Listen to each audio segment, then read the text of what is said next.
Did you know that 1 in 6 women break a hip after the age of 50?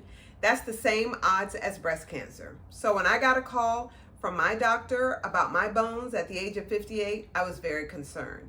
Turns out things were better than I thought. I'm Lanice, and I'm a registered nurse. I've been a registered nurse for over 35 years. Much of that time was spent at the bedside, and I have seen over time what happens to women when they don't know their numbers. So today we're going to talk about bone density scans and everything you need to know about your results and your numbers and what questions you need to ask your doctor. The scan, like I said, is called a DEXA scan. And what does that DEXA scan measure? It measures the density of your bones. This test is very quick, simple. It's not painful at all. Takes about 15 to 20 minutes from the time you get into the x-ray room, lie down, get scanned, and you're done. The DEXA scan scans over your spinal areas and your hip areas in your bones to get the information needed. Why is it important to get a DEXA scan? Because when we're going through menopause, we lose estrogen, and estrogen protects our bones. So of course, as estrogen leaves the building, protection of our bones is leaving as well. And so getting an idea of what your DEXA scan results show will help you and your doctor determine how to move forward in the future. The guidelines say women over 65 need to get a DEXA scan. I personally requested mine, and my doctor ordered it because I'm not at 65 yet. But if you have a family history of osteoporosis, which we'll talk about in just a moment, if you smoke or you have early menopause, you may be at increased risk of fracturing your bones, and so you may be able to get a bone scan, DEXA scan, early. So what is osteoporosis? Let's start off with osteopenia.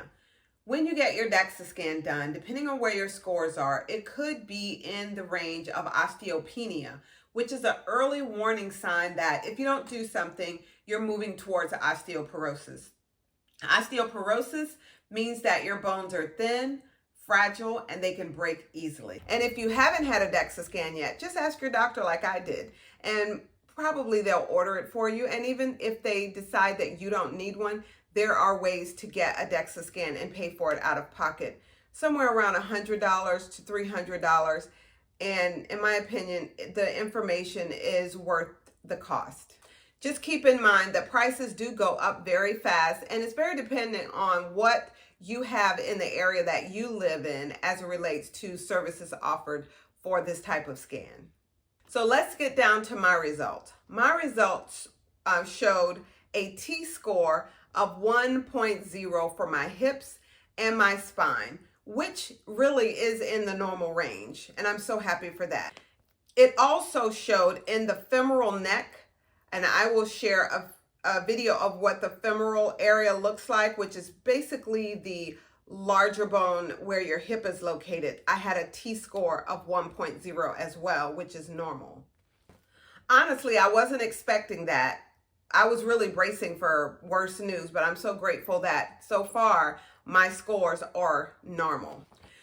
Normal doesn't mean I can just coast from here on. Normal means that I have to work hard to increase my bone density, make my bones stronger.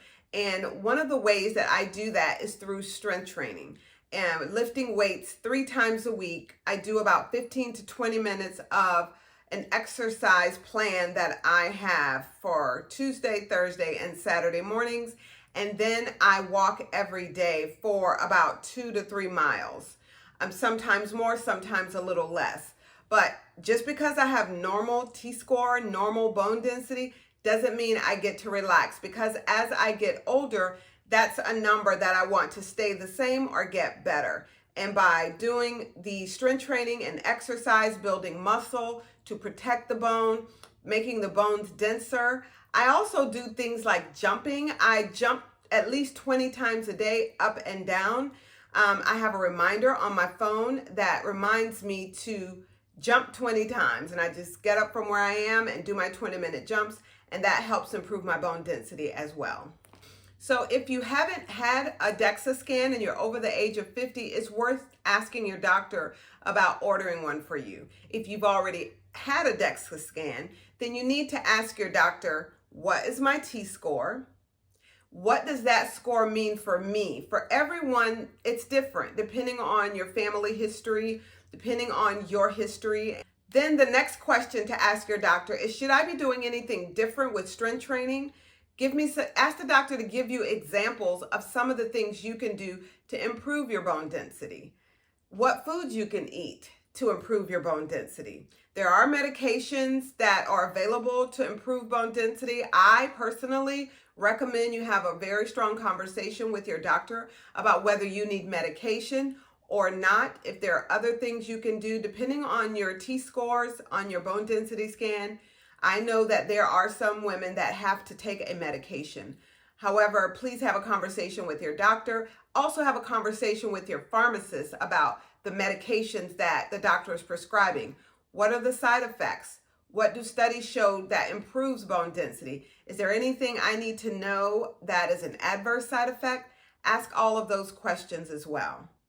So now that I know the scores of my bone density, I have a baseline of where my bone density is and what my risk of a fracture is.